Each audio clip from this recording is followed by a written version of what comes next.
इधर कोरिया दौरे से रायपुर लौटे सीएम बघेल ने महाराष्ट्र की राजनीति को लेकर बीजेपी पर जमकर हमला बोला। उन्होंने कहा कि बीजेपी विपक्ष को बर्दाश्त नहीं कर पा रही। बीजेपी किसी भी तरह से सरकार गिराने में लगी हुई थी, उसमें उन्हें सफलता मिली। बीजेपी का असली चेहरा अब सामने आया। बीजेपी लगी हुई है कि विपक्ष की सरकार कैसे गिरा जाए। प्रजातंत्र में ये उचित नहीं है। उन्होंने कहा कि मध्य प्रदेश, कर्नाटक और अब महाराष्ट्र, यहाँ पर विधायकों की खरीद फरोख्त कर सरकार गिराना है। वहीं उदयपुर की घटना को लेकर कहा कि इस तरह की घटनाओं को बर्दाश्त नहीं किया जाएगा। ऐसी घटना को अंजाम देने वालों के खिलाफ कड़ी से कड़ी कार्रवाई होनी चाहिए।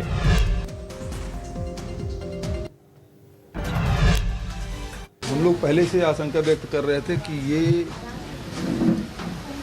भारतीय जनता पार्टी विपक्ष को बर्दाश्त नहीं कर पा रही है और इस कारण से वो किसी भी साम दाम दंड भेद के माध्यम से वो सरकार गिराने में लगे थे और उसमें वो उनको सफलता मिली। लेकिन भारतीय जनता पार्टी का को जश्न मनाने की क्या ज़रूरत है भाई। जो शिवसेना के लोग भागे हुए थे और उसके कारण से तो मुख्यमंत्री ने इस्तीफा दिया, तो भाजपा का असली चेहरा अब सामने आया कि वो क्या उन्होंने खेल खेला, उसका असर क्या हुआ और रिजल्ट क्या है। और इस कारण से भारतीय जनता पार्टी हर स्तर पर लगी हुई है कि विपक्ष की सरकार को गिराने में, और उसमें महाराष्ट्र में उसको सफलता मिली। मैं नहीं समझता कि प्रजातंत्र के लिए उचित है। यदि कोई विधायक नाराज़ हो, कोई गुट नाराज़ हो और उसके बाद उसमें बदलाव हो तो समझ आता है, लेकिन जहाँ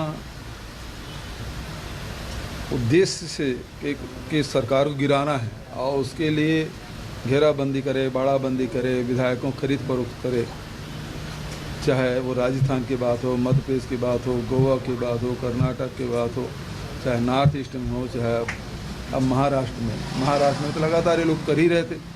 सब उसके मंत्री विधायक गली कूचे में घूम घूम के और धरपकड़ कर ही रहे थे। तो ये उचित तो नहीं है।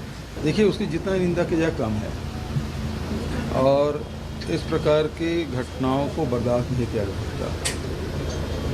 धार्मिक उन्माद में इस प्रकार से कोई घटना करे उसे तो कड़ी से कड़ी सज़ा मिलनी चाहिए। दूसरी बात यह है कि राजस्थान गवर्नमेंट ने उसको लगा कि इसमें कुछ और संगठनों का हाथ हो सकता है, विदेश का भी हाथ हो सकता है। जैसे उनको इनपुट मिला, तुरंत उन्होंने भारत सरकार को पत्र लिखकर उसे एनआईए को जांच करने के लिए सपोर्ट किया।